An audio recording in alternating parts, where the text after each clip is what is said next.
ఈరోజు రాష్ట్రంలో కుమ్మనేని శ్రీనివాసరావు గారి అరెస్ట్ నిజంగా రెడ్ బుక్ రాజ్యాంగం ఎంత ఘోరంగా అమలవుతున్నది అనే దానికి నిదర్శనం అండి. నిజంగా తిరిగిలేదండి అది. అందులో ఈరోజు రాష్ట్రంలో మహిళల మీద అత్యాచారాలు పెరిగిపోతున్నాయి, చిన్నపిల్లల మీద అత్యాచారాలు పెరిగిపోతున్నాయి, లైంగిక దాడులు పెరుగుతున్నాయి, మోసాలు పెరుగుతున్నాయి, అలాగే గంజాయి కేసులు పెరిగిపోతున్నాయి. జగన్ హయాంలో ఇంత అరాచకం లేదండి.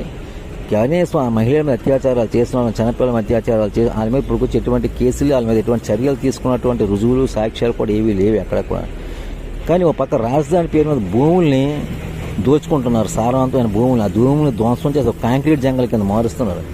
దీని మీద ఎవరో ప్రజాగ్రహం అనేది ఉంటుంది, ప్రతి రకాల అభిప్రాయాలు చెప్తారు. దానికే ఉంది. ఎవరో అన్నారు చాలా మంచి అదేం రాజధాని అంటారు, వర్షం వస్తే మునిగిపోయే రాజధాని అంటారు.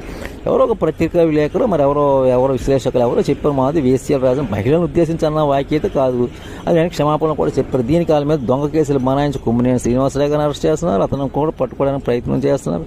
ఇదంతా నిజంగా రెడ్ బుక్ రాజ్యాంగం నిదర్శనం. ఇప్పటికైనా చంద్రబాబు నాయుడు గారు కానీ, నాదేంద్ర మనోహర్ గారు కానీ, పవన్ కళ్యాణ్ గారు కానీ, లోకేష్ గారు కానీ, నా పురంధర్ ఇదంతా ఇలాంటి కక్షపూరితం రాజకీయాలు, రెడ్ బుక్ రాజకీయాలు ఇవన్నీ వదిలిపెట్టి ప్రజలకు ఒక మంచి పాలన అందించండి. అందిస్తే ప్రజలు మిమ్మల్ని మళ్ళీ గెలిపించుకుంటారో తిరిగి లేదు, మళ్ళీ మీ పాలనే కావాలంటారు.